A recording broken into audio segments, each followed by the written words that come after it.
Hi friends, welcome back to my channel.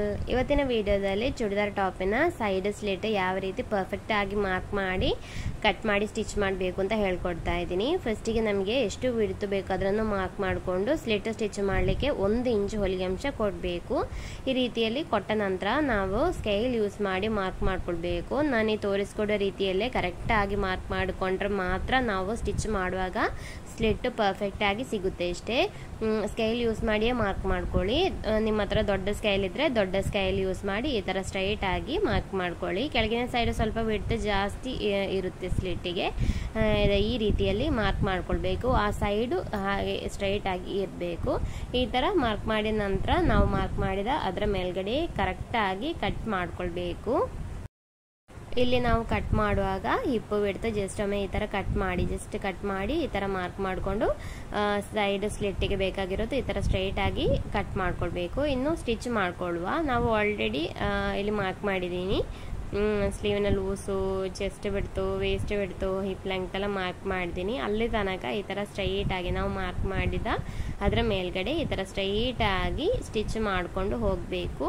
ಈ ಥರ stitch ಮಾಡಿ ಹಿಪ್ ವಿಡ್ತ್ ಇದೆಯಲ್ಲ, ಹಿಪ್ ಲೆಂಗ್ತ್ ಇದೆಯಲ್ಲ, ಆ ಹಿಪ್ ಲೆಂಗ್ತ್ ನಾವು ಮಾರ್ಕ್ ಮಾಡಿದ ಅಲ್ಲಿ ತನಕ ಈ ಥರ ಸ್ಟಿಚ್ ಮಾಡಿ ಅಲ್ಲಿ ಸೂಜಿ ಕುತ್ತಿ ನಿಲ್ಲಿಸಿ, ಕರೆಕ್ಟಾಗಿ ಸೂಜಿ ಕುತ್ತಿ ನಿಲ್ಲಿಸಿದ ನಂತರ ಬಟ್ಟೆನ ಈ ಥರ ತಿರುಗಿಸಿ ನಂತರ ಅಲ್ಲೊಂದು 3-4 ಸ್ಟಿಚ್ ಮಾಡಿ ಲಾಕ್ ಮಾಡ್ಕೊಳ್ಬೇಕು. ಇಲ್ಲದಿದ್ದರೆ ಸ್ಟಿಚ್ ಕಟ್ ಆಗುತ್ತೆ. ಅದಕ್ಕೆ ಬೇಕಾಗಿ ಈ ಥರ 3-4 ಸ್ಟಿಚ್ ಮಾಡಿ ಲಾಕ್ ಮಾಡಿದ ನಂತರ ಈ ಥರ ಪುನಃ ಮೇಲೆ ಸೈಡಿಗೆ ಈ ಥರ ಸ್ಟಿಚ್ ಮಾಡ್ಕೊಳ್ಬೇಕು.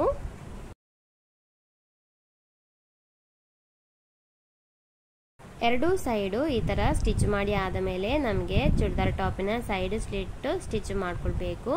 ಇಲ್ಲಿ ನೋಡಿ, ನಾನೀಗ ಇಲ್ಲಿ ತನಕ ಸ್ಟಿಚ್ ಮಾಡಿರೋದು ಹಿಪ್ ಲೆಂಗ್ತ್ ನಮಗೆ ಇಲ್ಲಿ ತನಕ ಬರ್ತಾ ಇರೋದು. ಅಲ್ಲಿ ತನಕ ಸ್ಟಿಚ್ ಮಾಡಿ ಆದ ಮೇಲೆ ನಮಗೆ ಇದರ ಸೈಡು ಬಟ್ಟೆ ಒಂದು ಪೀಸ್ ಈ ಥರ ತೆಗಿಬೇಕು. ಈ ಥರ ತೆಗೆದ ನಂತರ ನಾವು ಟೋಟಲ್ 1 ಇಂಚ್ ಹೊಲಿಗೆ ಅಂಶ ತೆಕ್ಕೊಂಡಿರುವ ಕಾರಣ ಅರ್ಧ ಇಂಚು ಈ ಥರ ಫಸ್ಟಿಗೆ ಮಡಿಚಿದ ನಂತರ ಅರ್ಧ ಇಂಚು ಪುನಃ ಈ ಥರ ಮಡಚಬೇಕು.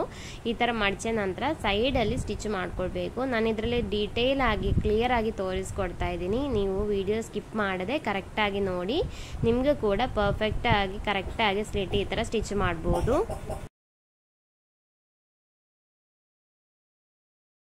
ಈ ಸೈಡಲ್ಲೇ ಸ್ಟಿಚ್ ಮಾಡಿಕೊಂಡು ಬರಬೇಕು. ಫಸ್ಟಿಗೆ ತುಂಬ ಮಡಚಿ ಸ್ಟಿಚ್ ಮಾಡಲಿಕ್ಕೆ ಹೋಗಬೇಡಿ. ಸ್ವಲ್ಪ ಒಂದು 4-5 ಇಂಚ್ ಆಗುವಷ್ಟು ಈ ಥರ ಮಡಚಿ ಅರ್ಧ ಇಂಚು ಪ್ಲಸ್ ಅರ್ಧ ಇಂಚು ಮಡಚಿ ಸೈಡಲ್ಲಿ ಸ್ಟಿಚ್ ಮಾಡಿಕೊಂಡು ಬನ್ನಿ. ಆಗ ನಮಗೆ ಪರ್ಫೆಕ್ಟ್ ಆಗಿ ಸಿಗುತ್ತೆ.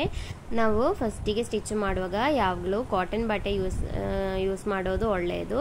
ಅದರಲ್ಲಿ ನೀಟಾಗಿ ಸ್ಟಿಚ್ ಮಾಡಲಿಕ್ಕೆ ಆಗುತ್ತೆ, ಕರೆಕ್ಟಾಗಿ ಬರುತ್ತೆ. ಇಲ್ಲಿ ನೋಡಿ, ಇಲ್ಲಿ ತನಕ ನನಗೆ ಹಿಪ್ ಲೆಂಗ್ತ್ ಸ್ಟಿಚ್ ಮಾಡಿರೋದು. ಆಚೆ ಸೈಡಿನ ಬಟ್ಟೆ ಎಲ್ಲ ಈ ಥರ ಕರೆಕ್ಟಾಗಿ ಇಡಬೇಕು, ಮುದ್ದೆ ಆಗಬಾರ್ದು. ಆ ಥರ ಕರೆಕ್ಟಾಗಿ ಇಟ್ಟ ನಂತರ ಈ ಸೈಡಲ್ಲಿ ಅರ್ಧ ಇಂಚು ಪ್ಲಸ್ ಅರ್ಧ ಇಂಚು ಕರೆಕ್ಟಾಗಿ ಈ ಥರ ಮಡಚಬೇಕು. ಇಲ್ಲಿ ನೋಡಿ, ಹಿಪ್ ಲೆಂಗ್ತ್ ನಿಮಗೆ ಅಲ್ಲಿ ವಿಡಿಯೋದಲ್ಲಿ ಕಾಣಿಸ್ತಾ ಇದೆ ಅಲ್ಲ, ಇಲ್ಲಿ ತನಕ ನನಗೆ ಸ್ಟಿಚ್ ಮಾಡಿರೋದು. ಅಲ್ಲಿಂದ ಒಂದು ಅರ್ಧ ಇಂಚ್ ಆಗುವಷ್ಟು ಈ ಸೈಡಲ್ಲಿ ಮೇಲೆ ಸೈಡ್ ತನಕ ಸ್ಟಿಚ್ ಮಾಡ್ಕೊಳ್ಬೇಕು. ಇಲ್ಲಿ ನೋಡಿ, ಇಲ್ಲಿ ಸ್ಟಿಚ್ ಇರೋದು, ಇದರಿಂದ ಒಂದು ಅರ್ಧ ಇಂಚ್ ಆಗುವಷ್ಟು ಮೇಲೆ ಸೈಡಿಗೆ ಈಚೆ ಸೈಡಲ್ಲಿ ಸ್ಟಿಚ್ ಮಾಡಿಕೊಂಡು ಹೋಗಬೇಕು. ಇಲ್ಲಿ ನೋಡಿ, ನನಗೆ ಸ್ಟಿಚ್ ಮಾಡ್ತಾ ಇದ್ದೀನಿ ಅರ್ಧ ಇಂಚು ಮೇಲೆ ಸೈಡಿಗೆ. ಈ ಥರ ಇಲ್ಲಿ ಸ್ಟಿಚ್ ಮಾಡಿದ ನಂತರ ಸೂಜಿ ಕುತ್ತಿ ನಿಲ್ಲಿಸಿ ಅಲ್ಲಿ. ಅದ ನಂತರ ಈ ಥರ ಬಟ್ಟೆ ಸ್ವಲ್ಪ ಈ ಥರ ತಿರುಗಿಸಿ ಇಟ್ಟು ಈಚೆ ಸೈಡು ಬಟ್ಟೆ ಎಲ್ಲ ಮುದ್ದೆ ಆಗದ ರೀತಿಯಲ್ಲಿ ಕರೆಕ್ಟಾಗಿ ಮಾಡಬೇಕು. ಆ ಥರ ಕರೆಕ್ಟಾಗಿ ಮಾಡಿದ ನಂತರ ಆಪೋಸಿಟ್ ಸೈಡು ಕೂಡ ಅರ್ಧ ಇಂಚು ಪ್ಲಸ್ ಅರ್ಧ ಇಂಚು ಪರ್ಫೆಕ್ಟಾಗಿ ಮಡಚಿ ಇಡಬೇಕು. ನಾವೀಗ ಇಲ್ಲಿ ಕರೆಕ್ಟಾಗಿ ಸ್ಟ್ರೈಟಾಗಿ ಬರೋ ರೀತಿಯಲ್ಲಿ ಈ ಥರ ಇಟ್ಟ ನಂತರ ಈಚೆ ಸೈಡು ನಾನೀಗ ಅರ್ಧ ಇಂಚು ಪ್ಲಸ್ ಅರ್ಧ ಇಂಚು ಈ ಥರ ಮಡಚುತ್ತಾ ಇದ್ದೀನಿ.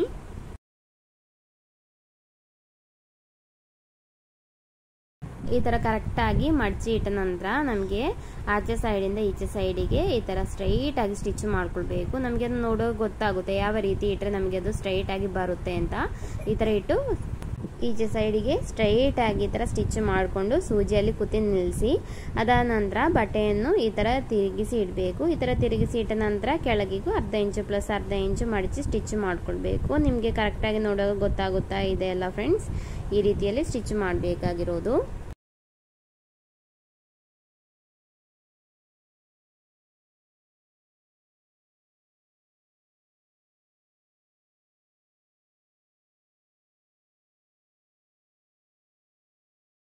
ಈ ಥರ ನಾನು ಸ್ಟಿಚ್ ಮಾಡಿದ್ದೀನಿ. ಇಲ್ಲಿ ನೋಡಿ ನಾವೀಗ ಸ್ಟಿಚ್ ಮಾಡಿರೋ ಈ ಸ್ಟಿಚ್ ಸ್ಟ್ರೈಟಾಗಿ ಪರ್ಫೆಕ್ಟಾಗಿ ಬಂದಿದೆ. ಆಗ ಖಂಡಿತ ನೀವು ಕೂಡ ಇದೇ ರೀತಿಯಲ್ಲಿ ಸ್ಟಿಚ್ ಮಾಡಲಿಕ್ಕೆ ಟ್ರೈ ಮಾಡಿ ನೋಡಿ.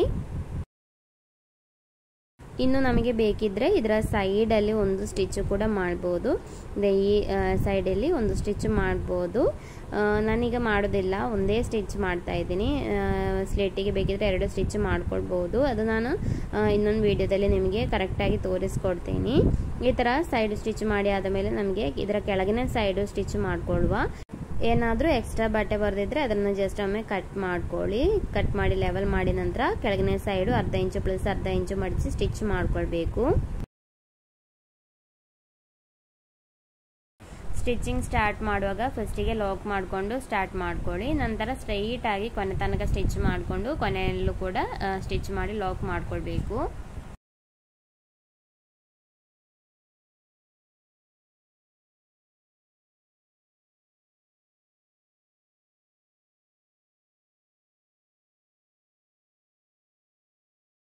ಈಗ ಪರ್ಫೆಕ್ಟ್ ಆಗಿ ಸ್ಟಿಚ್ ಮಾಡಿ ಆಗಿದೆ. ಇಲ್ಲಿ ನೋಡಿ ಸ್ಲಿಟ್ ನಮಗೆ ನೀಟಾಗಿ ಬಂದಿದೆ. ಮತ್ತೆ ನಮಗೆ ಸ್ಟಿಚ್ ಮಾಡಿ ಆದ ಮೇಲೆ ಬೇಕಿದ್ರೆ ಜಸ್ಟ್ ಒಮ್ಮೆ ಸ್ಲಿಟ್ಟಿನ ಮೇಲ್ಗಡೆ ಅಯರ್ನ್ ಮಾಡ್ಬೋದು. ಇನ್ನು ಕೂಡ ಪರ್ಫೆಕ್ಟ್ ಆಗಿರುತ್ತೆ. ನಿಮಗೆ ಈ ವಿಡಿಯೋ ಇಷ್ಟ ಆಗಿದ್ರೆ ಹೆಲ್ಪ್ಫುಲ್ ಆಗಿದ್ರೆ ಲೈಕ್ ಮಾಡಲಿಕ್ಕೂ ಶೇರ್ ಮಾಡಲಿಕ್ಕೂ ಮರಿಬೇಡಿ friends. Thank you for watching.